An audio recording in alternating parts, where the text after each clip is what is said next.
Assalamualaikum warahmatullahi wabarakatuh. Sebelumnya perkenalkan, kami ini dari kelompok 3 kelas SIC Prodi Sistem Informasi Fakultas Sains dan Teknologi Universitas Islam Negeri Imam Bonjol Padang. Kami di sini akan menjelaskan yaitu tentang sejarah perkembangan bahasa Indonesia. Sebelum kita masuk ke pembahasan, alangkah baiknya kita perkenalan dulu ya teman-teman. Saya sendiri namanya anggota pertama yaitu Ari Pernanda. Kemudian yang kedua ada Ame Yuniza dan yang ketiga Raisa Almaira.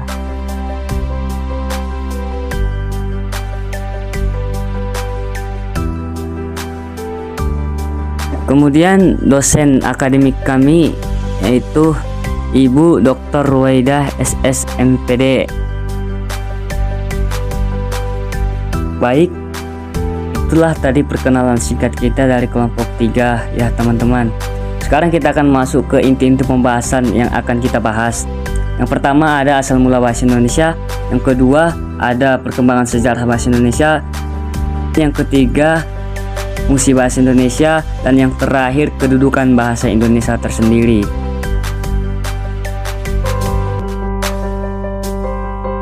Oke, baik. Di sini akan kita masuk ke materi yang pertama yaitu tentang asal mula bahasa Indonesia yang akan dijelaskan oleh Saudari Raisa Almaira. Di sini tanpa lama-lama mari kita ke penjelasannya teman-teman.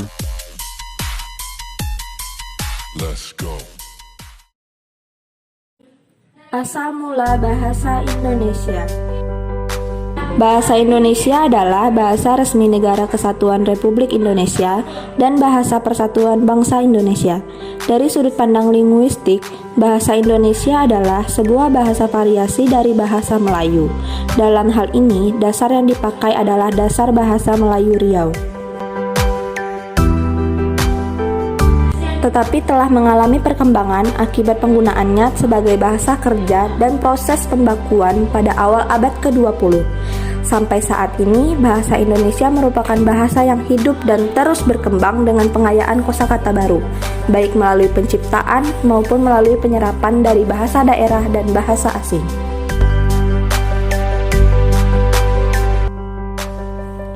Pada zaman Kerajaan Sriwijaya pada abad ke-7 Masehi, bahasa Melayu atau Melayu kuno dipakai sebagai bahasa kenegaraan.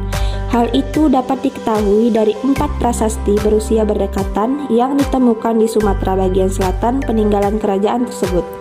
Prasasti tersebut diantaranya dengan ditemukannya prasasti di Kedukan Bukit Berangka tahun 683 Masehi di Palembang, Talang Tuo berangkat tahun 684 Masehi di Palembang, Kota Kapur berangkat tahun 686 Masehi di Bangka Barat, dan Karang Brahi Brangka tahun 688 Masehi di Jambi. Lalu pada zaman penjajahan Belanda pada awal abad ke-20, pemerintah kolonial Hindia Belanda melihat pegawai pribumi memiliki kemampuan memahami bahasa Belanda yang sangat rendah.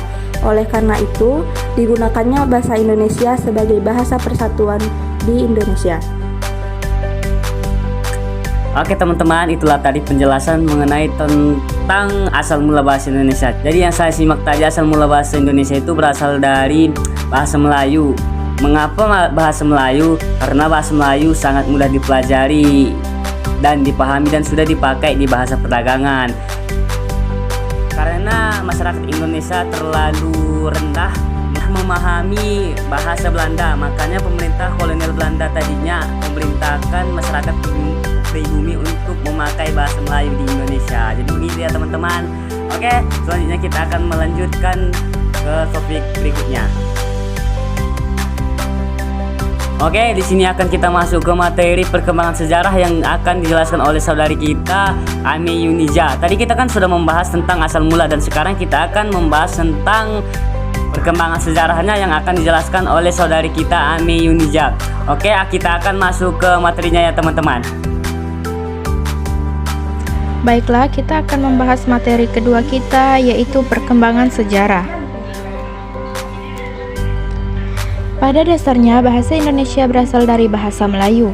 Pada zaman Sriwijaya, bahasa Melayu dipakai sebagai bahasa penghubung antar suku di Nusantara dan sebagai bahasa yang digunakan dalam perdagangan antara pedagang dari dalam Nusantara dan dari luar Nusantara. Pada saat itu, bahasa Melayu telah berfungsi sebagai bahasa kebudayaan, yaitu bahasa buku-buku yang berisi aturan-aturan hidup dan sastra, bahasa perhubungan antar suku di Indonesia, bahasa perdagangan baik bagi suku yang ada di Indonesia maupun pedagang yang berasal dari luar Indonesia.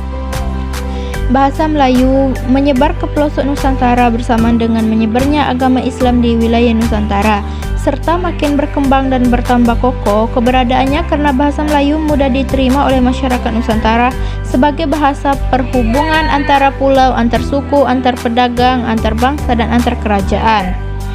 Perkembangan bahasa Melayu di wilayah Nusantara mempengaruhi dan mendorong tumbuhnya rasa persaudaraan dan rasa persatuan bangsa Indonesia. Oleh karena itu, para pemuda Indonesia yang tergabung dalam perkumpulan pergerakan secara sadar mengangkat bahasa Melayu menjadi bahasa Indonesia, menjadi bahasa persatuan untuk seluruh bangsa Indonesia. Bahasa Indonesia lahir pada tanggal 28 Oktober 1928. Pada saat itu, para pemuda dari berbagai pelosok Nusantara berkumpul dalam kerapatan pemuda dan berikrar: 1. Bertumpah darah yang satu, tanah Indonesia. 2. Berbangsa yang satu, bangsa Indonesia. 3. Menjunjung bahasa persatuan bahasa Indonesia. Ikrar para pemuda ini dikenal dengan nama Sumpah Pemuda. Unsur yang ketiga dari Sumpah Pemuda merupakan pernyataan tekad bahwa bahasa Indonesia merupakan bahasa persatuan bangsa Indonesia. Pada tahun 1928, itulah bahasa Indonesia dikukuhkan kedudukannya sebagai bahasa nasional. Oke teman-teman, itulah dia tadi pembahasan tentang perkembangan sejarah bahasa Indonesia yang dijelaskan oleh Ami Yuniza. Nah, sekarang kita akan masuk lagi ke topik berikutnya. Pembahasannya adalah fungsi bahasa Indonesia. Apakah itu fungsi bahasa Indonesia? Di sini kita akan jelaskan sesuai dengan hasil diskusi kita ya teman-teman. Bahasa sebagai alat komunikasi. Komunikasi merupakan akibat yang lebih jauh dari ekspresi diri. Komunikasi tidak akan sempurna bila ekspresi diri kita tidak diterima oleh orang lain. Ekspresi diri sendiri sebagai alat untuk menyatakan secara terbuka segala sesuatu yang tersirat di dalam dada kita sekurang-kurangnya untuk memaklumkan keberadaan kita. Bahasa sebagai unsur kebudayaan. Bahasa juga sebagai salah satu unsur kebudayaan memungkinkan pula manusia memanfaatkan pengalaman mereka untuk mempelajari dan mengambil bagian dari pengalaman itu serta belajar berkenalan atau bersosialisasi dengan lingkungan sekitar. Lanjut, bahasa sebagai alat kontrol sosial. Sebagai alat kontrol sosial, bahasa sangat efektif. Kontrol sosial ini dapat diterapkan pada diri kita sendiri atau kepada masyarakat. Baik, tadi sudah kita jelaskan mengenai fungsi dari bahasa Indonesia yang dijelaskan oleh saudara kita Raisa tadi ya. Nah, itu tadi fungsinya. Sekarang kita yang terakhir pembahasan tentang kedudukan bahasa Indonesia. Jadi apa sih kedudukan bahasa Indonesia itu? Nah, di sini kita akan bahas bersama-sama hasil diskusi dari kelompok 3 ini. Baiklah, perkenalkan nama saya Ami Yuniza. Saya akan membahas materi keempat kita, yaitu kedudukan bahasa Indonesia. Dalam seminar politik bahasa Indonesia yang diselenggarakan di Jakarta tanggal 25 sampai dengan tanggal 28 Februari 1975 telah dirumuskan kedudukan dan fungsi bahasa Indonesia sebagai bahasa nasional dan bahasa negara. 1. Fungsi bahasa Indonesia sebagai bahasa nasional. A.